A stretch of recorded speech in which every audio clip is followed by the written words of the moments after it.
Hello, and welcome to the finale of Naomi's Story Project. You can find parts 1 through 3 on our Naomi Wright Ministries YouTube channel. And as of now, parts 4 and 5 right here on our podcast, Reclamation, a Naomi Wright Ministries initiative. We will be adding this audio to YouTube as well soon, so it's easier to access the whole project in one spot in the future. You're about to listen to the second half of my conversation with Amber at LCSW in Chicago. We both hope that the information shared brings light to aspects of your own personal experience, as well as encourages you to take that very next step in your healing process. While listening back to this episode, I was really struck by God's faithfulness in my life.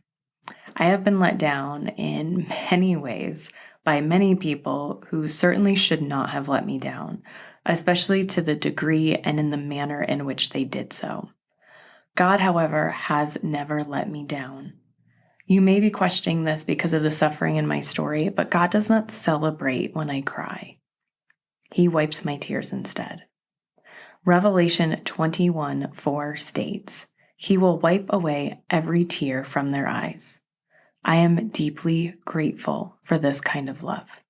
So here it is, part 5 of 5 on mental health. You've been so open about needing the right ingredients, we'll call it a recipe for resilience, so to speak, before really the true healing can begin. And so I kind of want to ask a 4-part question that I'll have stop at each of the 4 parts. So the 4 ingredients that I want to talk about are preparation, agency, worthiness, and your why. So we'll start with preparation. I'm thinking of it in terms of kind of the work before the work. Who are your tribe? Who are your support people? What coping strategies prepare you? And what are the meaningful skills that help you name and understand your pain? What has been preparing you, or what prepared you? I'm trying to think if there is a consistent thread, because these different areas that we've talked about in the previous episode, they excuse me, happened at different times, and there was some overlap as well. And so I'm trying to think if there was a commonality in being ready for each. It was interesting, I can say, as I'm reflecting and thinking about this, I did feel that it kind of came to light for me of what was going on, and that it was an area that was harmful for me. It was something that was harming me, and it was time to take a look at it. That was really how I knew that it was time. Now, I can't say subconsciously or even on some conscious level I did not know something like bulimia was problematic. So I, of course, knew on various levels that something like bulimia was not the ideal coping mechanism. But it took hitting a certain point of, 1, I'm ready to let it go. I'm ready enough in my processing to let it go. And with other mental health areas that we discussed, it was either, whoa, with dissociating, whoa, this really hit a tipping point, holy cow, I had no idea this was in there, I didn't know this was going to happen, this needs attention now. Or with some of the other struggles, again, it just coming to my attention all of a sudden. And I always felt like God was pointing it out to me. Like he was saying to me, I want to bring this into your consciousness. I know subconsciously stuff's going on. I want to bring this into your full awareness because it's time. I never had something really kind of hit me in the face and not feel like it was time to address it. Does that make sense? Versus this, oh, I'm aware of this, but like not today.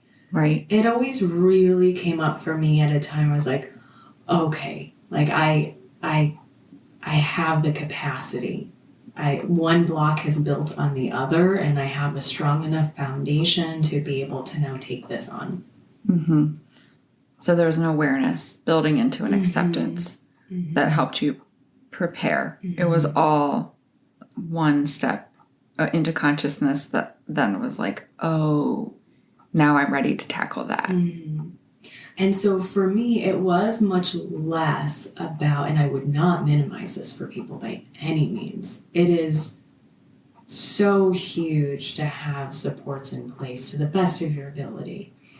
And I've been much more intentional about that actually in launching Naomi Wright Ministries. I've been intentional about having a therapist regularly scheduled, for at least a monthly check-in, and some other supports as well. I have a prayer team that I can text if I need to. And I've been intentional about that, but that's been a learning curve for me because I was very used to needing to make it work seemingly on my own. Right. And that was something that I had to kind of get out of my own way in as well.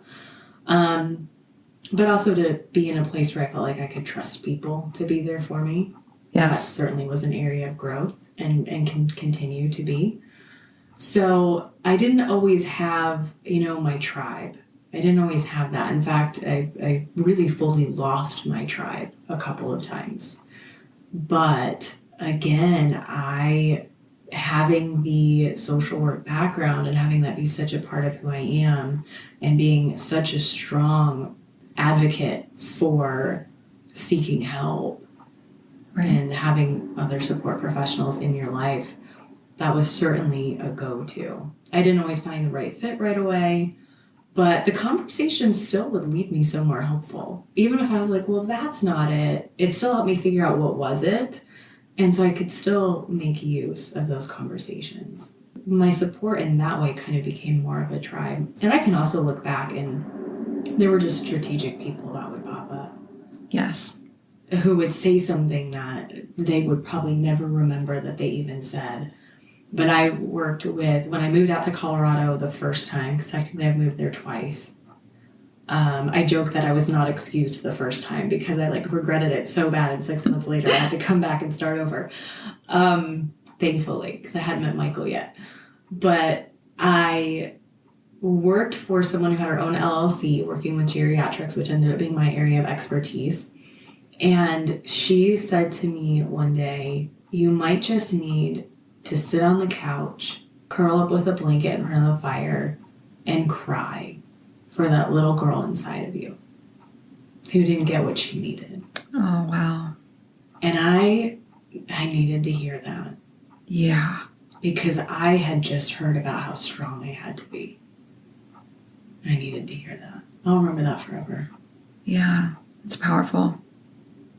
So I didn't have a designated tribe, but I certainly had the stepping stones I needed to keep me going. Right. Right. And piecing a lot of this together from episode 1 as well, that building and working toward your emotional intimacy was a barrier, or somewhat of a barrier, of having your tribe or trusting a tribe to be involved in your healing, and that was also part of the work.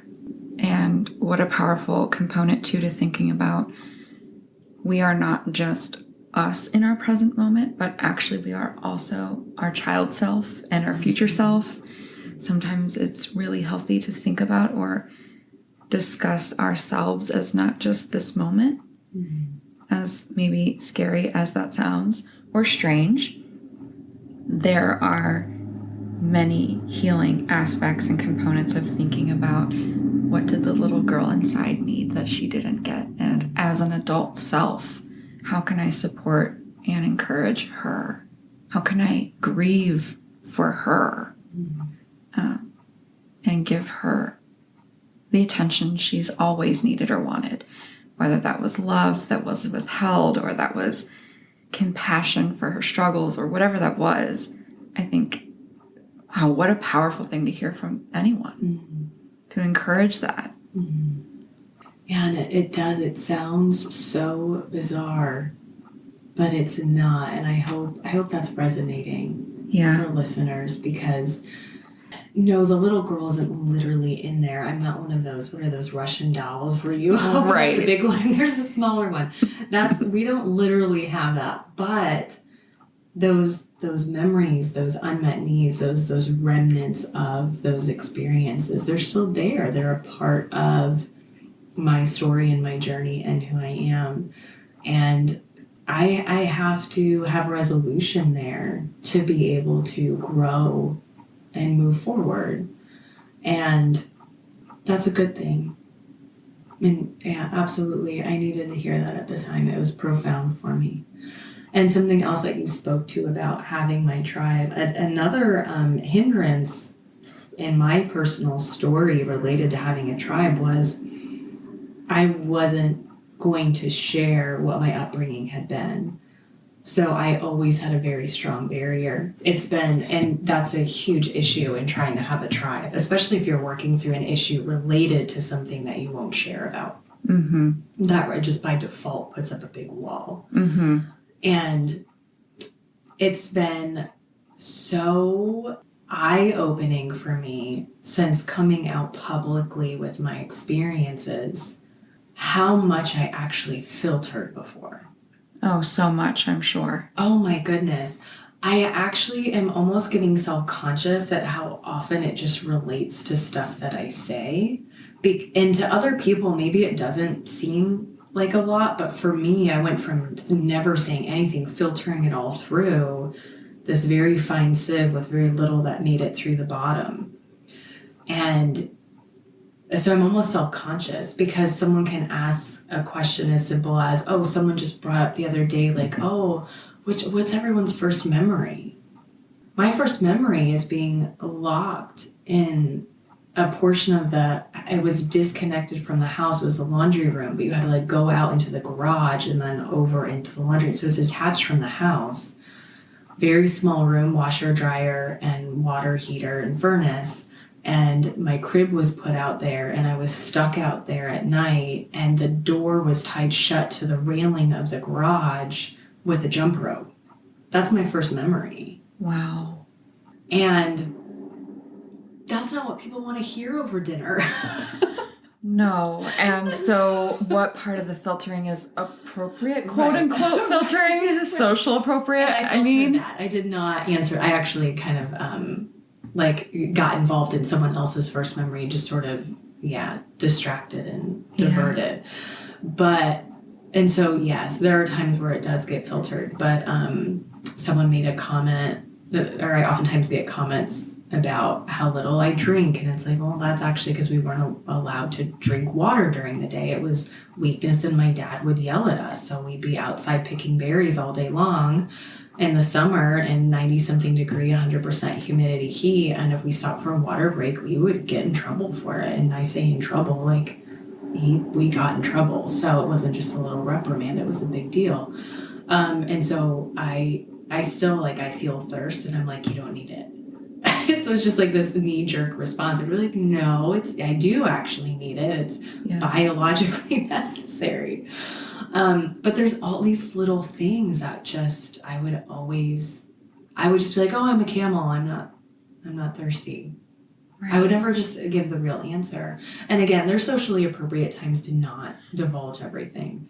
But it's interesting to have this new awareness now that there is more freedom to share. Yes. To see how much work that was. Amber, seeing the difference, I'm like, oh my gosh, that was exhausting. Oh, yes. It was mental energy you were outputting, even though it was secret mental energy. Yes. To filter every last thing that you were doing, saying. Your facial expressions, I'm sure, were also part of this. Yeah. Well, then you factor in all the siblings and all the beliefs and so much. There's so much. So much to hide and protect. Good heavens. Yeah. I'm like, that was exhausting. But even down to little stuff, like I said, about not drinking a lot of water. It's a part of everything. And so I feel like I went down a huge rabbit hole, but thank you for allowing me to do that. Yeah. But yeah, that was a huge barrier as well, as to having those supports. But again, I really look back and yes, it could be better. I pray that for people that if people choose to take on a healing process, that they look at who are my supports, who are my people who I can reach out to, who are my support professionals. Maybe there's a variety of them depending on what the struggle is. What personally fills me up? Mm-hmm. Do I have, do I love to paint? Do I love to whatever that looks like? And to have those things in place. When I was going through a recovery from an auto accident, I worked with an occupational therapist who was incredible, and she had one of those sheets that just listed all these categories of things that would calm your sensory nervous system. And I was like, oh yeah, I'm very, like, I love a good mug.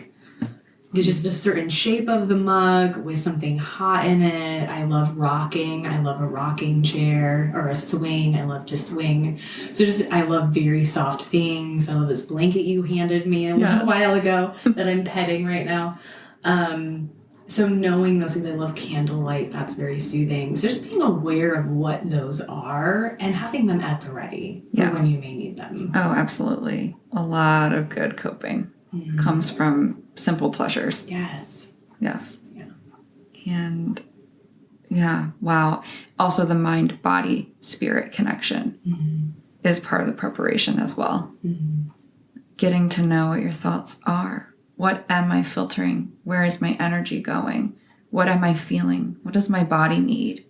These are preparation questions. Mm-hmm. Yeah. And that takes us into part 2, agency, which is just this sense of personal power and control over your choices and decisions. I think it's a necessary part to build resilience and to really build into a healing journey.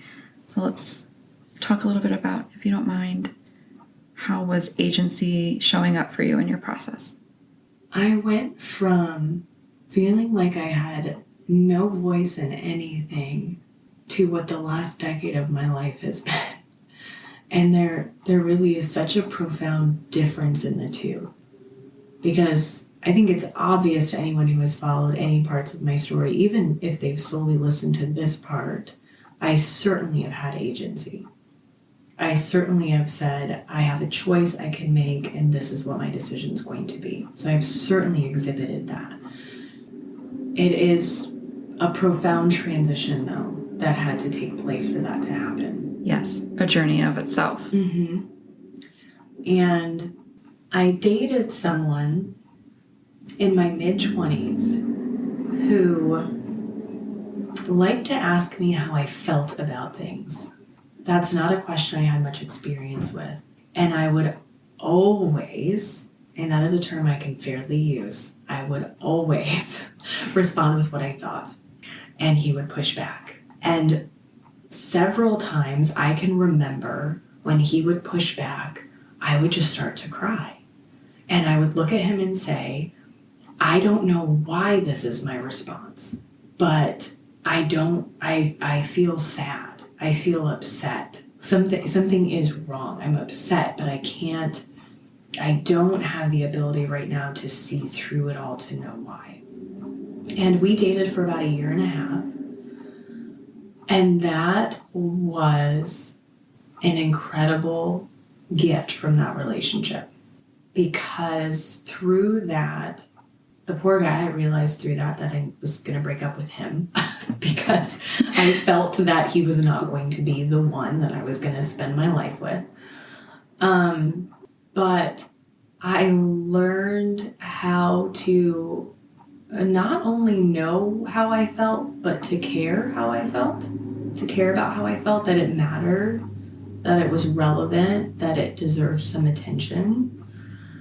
And that was a turning point. It was the start of something new. Yes. I have an emotional landscape, and I don't even know where to begin, but I care to know. And as I started to take notice of how I felt about things, I started to want to make changes. Yeah. And I think that was my starting point to all of it. Wow. Yeah, and the starting point to the agency specifically. because now I want and can choose, because I now know what I feel that I want to choose. Right. I felt a desire for it to also be different. Yeah. It was motivating as well. Yeah. So there's a piece here about the third piece about worthiness. And that's very much related to what you're saying, is that no matter my past or no matter my limitations or no matter my experiences, that I'm worthy to know. I'm worthy to care. That I'm not the sum of anyone else's version. I'm the sum of myself. And I can accept my past. I can want to change my future. I am worthy of that change. And I think, too, that acceptance goes with worthiness. Because to me, acceptance, to clarify what I mean that reality is what it is, that I'm no longer in a state of denial. Acceptance, to me, is not a judger. It doesn't judge right or wrong, good or bad, that it allows, it opens, it frees us. And I think acceptance ultimately is an awareness plus a letting go. So I both am aware of something present or not present, and then I can let go. And when I do, I'm free to be worthy of the change I want. And I'm curious how worthiness and acceptance, or more worthiness, showed up for you in your process. I don't think I realized the worthiness component first. I think first I realized the possibility component of, I recognize this, I recognize how I feel, I have that sense of agency. I'm not necessarily thinking about my worthiness in it and the worthiness of me, but I know it's a worthy endeavor. And I think that's how I got started, because I knew that healing was a worthy endeavor. Again, I'm so thankful I had the higher education that I did. It was very pivotal in my cognitive processing. And so that really got me going. And the acceptance piece, I was very, and now I could be mistaken, maybe there's something that I just can't remember, but as far as I can remember, I was always a very naturally, quickly accepting individual. My dad actually loved to tell this story about when I was starting at 2 years old. If I, started throwing a fit, or some of the nonsense Blaze has done since we've been in your home, if I started really acting out, he would say, I'm not saying this is a great parenting technique anymore with the more studies we have, but he would say, go to your room and you can come out when you're happy. I'm like, okay. He said that I would walk to my room, close my door, immediately reopen it, come out and be smiling, and I was fine. He's like, it was instant. You were just instantly different. And that aspect of my personality has served me very well in my life, because when something has happened, now I wanna give a clarification here, because this was very pivotal. There was there was in my journey directly, I lived this, a significant difference between I accept this and I have no agency, I accept this and I have no power, versus I accept this and I do have power. Oh, yes. Now, I was very accepting for quite a significant period of time without power. That's what I believed. I then shifted to, but I do have power. Now that had to happen. That also encouraged me to then really start to move forward, and at a pretty quick rate at that point. Once those pieces clicked in, things just kind of were a domino effect and they kept going. Right. The freedom. Yeah. Yeah. What a powerful thing to delineate. So I can accept that reality is reality without believing that I have agency. And so we need all the components in its own time to come together for the healing to then, like you were saying, just take off. But that this is also a journey to get the pieces together so that you can heal. And interestingly, when I look back, as far as the worth component, I struggled after my divorce, like I said, to feel lovable. I felt that I was unlovable. That was an incredibly painful loss. Fault on both parties, but an incredibly painful loss. And that stuck with me for several years. And I lived out of that place in ways that did not help me. So the transition to feeling worthy was really attached to the healing from that loss, healing from that divorce. Aside from feeling unlovable because of that lost relationship, and despite what I grew up in and how I was treated by my dad and various people in the group, I don't recall ever feeling like I was worthless or just complete trash, and I really have to accredit my mom for that. My mom, albeit imperfect, and I have a very healthy, realistic view of both of my parents. And there are things my mom did that should not have happened. She did not protect me. She theologically really botched things up. I don't see any of this lightheartedly, lightly. Right. The lack of protection is a big problem. And I don't dismiss any of that. And that is the tension of humanity, is that there are a few people in the world that you can truly demonize and be accurate. We're typically a mix. And my mom was a mix. There was some bad there, and I have to hold that. I have to hold the tension of the good and the bad to get the best total picture of who she was as a person and as a mom. Yes.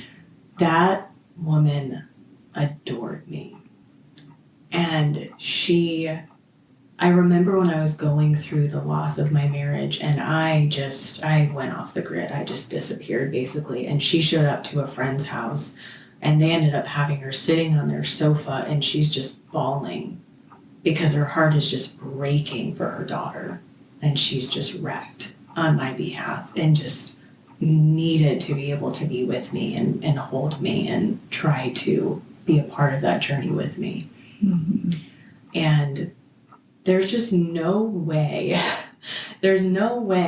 that I could have come from 25 years of her love and thought I was worthless because she saw me. Yeah, she did. And that's something she gave me that I'm very thankful for. And it's something she gave me that offset what she did not give me. It doesn't eliminate it. There's no disregard for the rest, but it helped me be able to work through the rest of it. It was foundational. And this is love. Yeah. In its purest form. And there's no way to untangle love from worthiness. My brother, I think, had a part in that too. Yeah. There's purity of it. Yeah. There's just something about a 10, 11-year-old boy saying, when I'm big enough, I'm going to protect you. And that same boy at 16 sneaking you out of your bedroom window to take you to play pool with his friends. What 16-year-old boy does that with his 15-year-old sister? Because he wants you to have a break. Yeah. And he knows it's worse for you because you're a girl. Yeah. And even today, we don't have the same worldview. We don't see eye to eye on a lot. But we both know what that was. And we both know what the other's experience was. And there is just an undying love there. Yeah. Yeah. And he's the one person alive who I know 100% with no doubt I would jump in front of a moving train for in a split second. There's something about that bond created in that kind of environment of, I see you and I understand you. And with that understanding, I have forgiveness and grace for you that other people may not be able to give. Yes. And that you're worthy of that grace and forgiveness. Mm-hmm. I love you through that grace and forgiveness. Mm-hmm. And it's reciprocated. Mm-hmm. It's never all bad, in my opinion. Yeah. There's threads that led me here. Yeah. Mm-hmm. Yeah. Which brings us to our purpose. Mm-hmm. Component 4, the why. So, an understatement to say that this journey is easy. Obviously, the opposite is way more true, right? That we are in our most profound, raw state. It's a painful experience to heal. And even though all of these other components are really vital, I think that the most vital component of all to heal is knowing our why, having a purpose.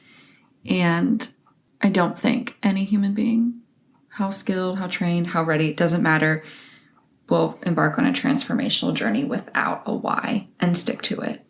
And so, what has been your why? I have there's a few answers to that. First, I have refused to accept that my life will be defined by what has happened to me. I want to make a choice about the future of my life.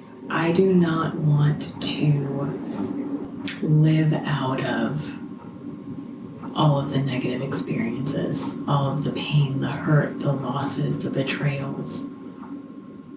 And I don't need to. No. And I have felt very convicted of that for a long time. I believe in change. I believe in profound change. And I choose to experience that. I choose to lean into that. I also, though I was raised what I believed to be Christian at the time, because that's what I was told, and then with the loss of my parents, with my dad especially being the prophetic figure, he was God to me, ended up going in more of a New Age direction where I was trying to seek his guidance still, though he had died. And that went very dark for me. And I was engaged with and exposed to presences that were not kind. And as I stepped away from that experience, I always had this sense and this feeling that that spirituality was real, that there was a higher power, that there was at least something, because I could feel it. I could go outside and go hiking in Colorado and be standing at a peak and close my eyes and feel the wind, and I felt like my spirit was dancing with it. And it felt so free and so beautiful and light. And I knew, and I was in the depth of it, like I was in the heat of it at that point. I mean, I was in the depth of my pain and my tragedy. So to feel that was so different. And so I knew there was something to that. And I started investigating because I wasn't sure what everything was. I wasn't sure what I believed to be true or if that was even a real thing. And through that journey, I found God, and I found Jesus, and I found the truth of what I had learned in a twisted way growing up. And a motivator for me now, or since making that decision and claiming Christianity, a motivator now is my worth is worth Jesus dying on a cross for. That's my worth. Now, I don't, and that's hard to comprehend. That's the kind of love I'm saying I would have for my brother, or that, we have for maybe that one or two people, but then you wonder, would you really in that moment? I don't know.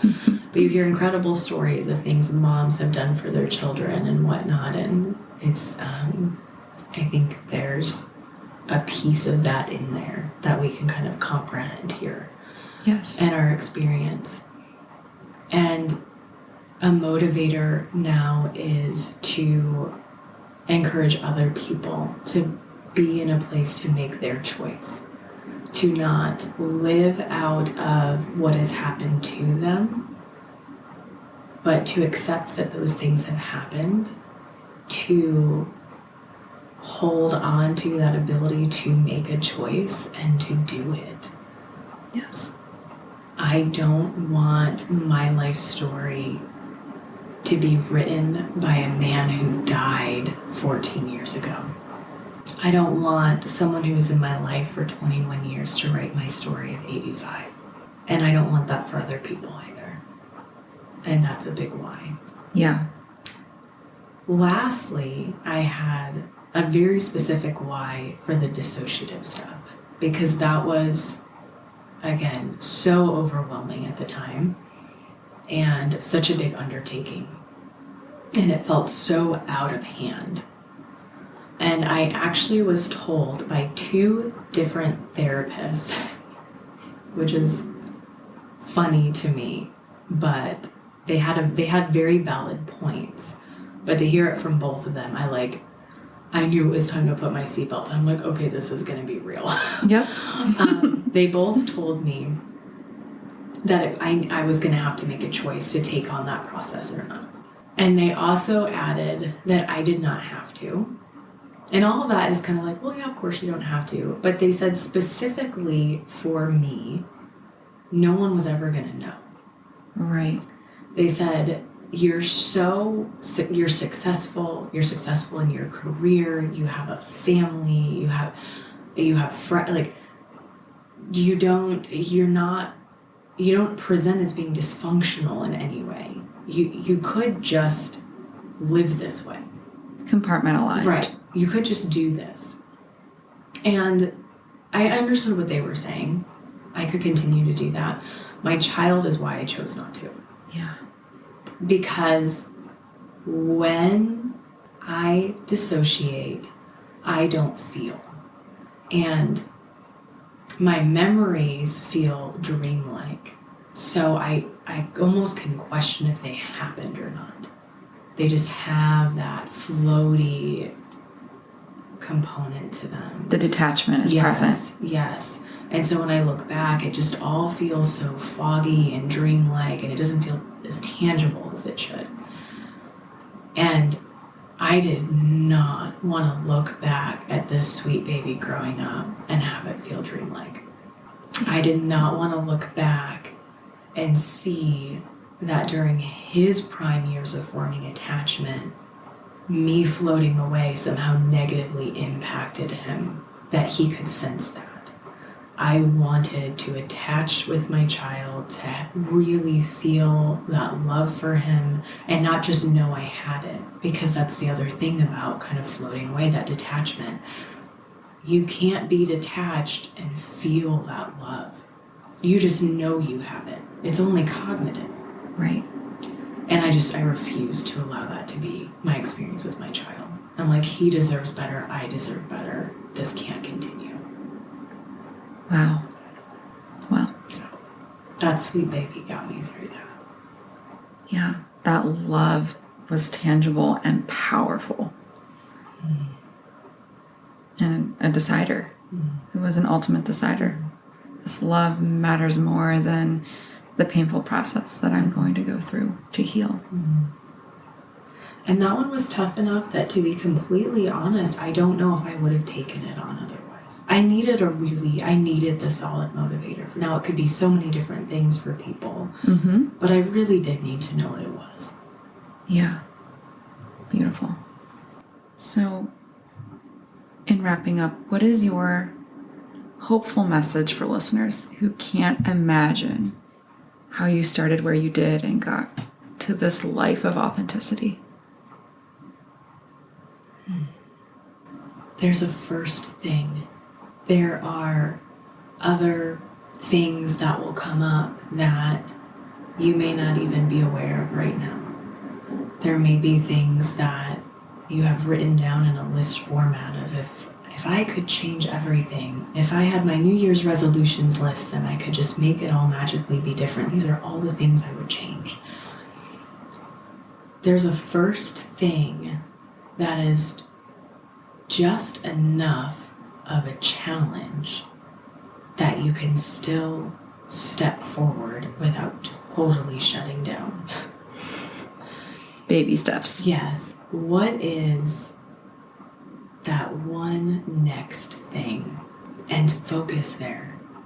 And don't even think about how that's going to lead. Well, that could lead to that. Just there. Just be there. Just make that one phone call for that first appointment, or call that one friend for that first conversation. Start with that first step. And if you're aware of more than one areas that you want to heal in, that you want to open yourself up to and take on, choose the one, like I said, where it's not so overwhelming. It's, okay, here's my comfort zone. That, if my comfort zone is a square, this step is the square next to my comfort zone. Don't jump to the square. If you're looking at candy, what is that called? Candyland? Candyland, yes. You're looking at Candyland. You don't want to jump 7 colored squares ahead. You're like, what's the neighboring square? And step into that one. We have to be gentle with ourselves and respect where we're at, or we throw ourselves into a place where we don't feel safe. And then we're not able to take the next step that we want to. And it's understandable. It's fair. It was too much. So what's that next square that you can step into? Yes. And that's reminding me of the mind, body, spirit awareness. For that next step. Do I need to breathe? Do I need to step in some grass with my bare feet? Do I need a nap? Do I need to talk to someone with a little bit more vulnerability because I know they're safe and I've been avoiding having a conversation? Do I need, what is that one thing, to say a prayer, to meditate, that thing I can grant myself, have compassion for, have grace around, like you said, that next square, and not all the squares, not 20 squares ahead. What is that one next step that I need? It's a challenge for a lot of people, I think, to know what we need, to listen to our body, to know our experience, to know what we feel, to permit whatever is there to be reality. It's a lot of the work. Absolutely. What do you hope for most from the experience of creating your podcast series? I hope that people hear different experiences that resonate with them in their own journeys, and then tune into the deeper dive episodes and learn something that helps to equip them in their next step forward. So I want them to feel heard. I want them to feel seen. I want them to feel understood. And I want them to gain some further understanding that helps them make those next decisions. Yeah. And ultimately that healing is possible. Absolutely. We can hope. Mm-hmm. Yeah. There's so much hope. Good heavens, when I look back at my life, I should not be where I am right now. The biggest question I get is, are you really here? Like, not physically, I'm not an apparition, but are you really emotionally and mentally where you are right now? I'm like, I am. And it doesn't make, I've actually gotten from a couple people, I've gotten some significant pushback of, it takes 20 plus years to get your feet under you, or it takes this, or it takes that. And it doesn't if you're willing to have that awareness and to take it on and embrace the process. It doesn't necessarily have to take that long to be where I am now. I haven't arrived, quote unquote. I don't know where that would be to get there. But the biggest takeaway tip I could give someone is, if something comes to your awareness, like I discussed, I had those moments where it's this is in my face, this is what's going on. And sometimes it's a little more under the radar than that, but it's okay, I know this. The biggest takeaway is to pause and say, okay, I'm aware of this now. I'm going to choose to work through this in a loving, compassionate, gracious way. But it's going to require some challenge too. But I'm going to do that, and I'm going to take that on. It's when we barrel through it or ignore it, whatever we may do, distract from it. I was a great distractor. I got lots of tips on that for you. Didn't serve me for very long though, crashed and burned. But it's when we do those things that things can start to seem hopeless. I've arrived somewhere, but inevitably I will continue to have things come to my awareness that I then pause and I deal with. That's why I'm where I am, is because over and over in this podcast, these 2 episodes, please take note of how again and again and again, I embraced it. I embraced it. I embraced it. That's the difference. Yes. And one step at a time. Yes. One yes. loving step at a time. I'm aware of this. Okay, what do I do with this now? I know people who have chosen to not embrace that process because it's incredibly hard. And I don't say that with any judgment, I don't wish it on people either. It's an incredibly hard process, but it's incredibly fulfilling and rewarding and worth it.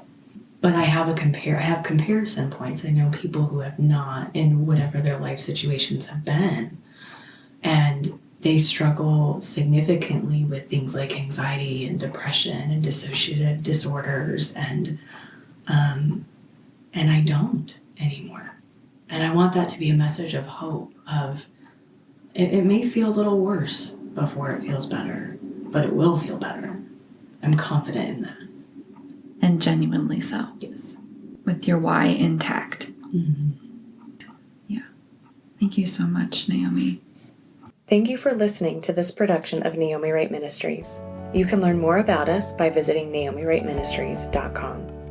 Please note that any opinions represented by this ministry are not to be mistaken as medical or professional counseling advice or services. Employees, volunteers, representatives, guests of Naomi Wright Ministries may be individually trained, authorized, or licensed to provide professional counseling, psychological treatment, or psychological diagnoses. What you are listening to or viewing is not the provision of any such services. None of the interviews represented here creates a counselor-counselee relationship.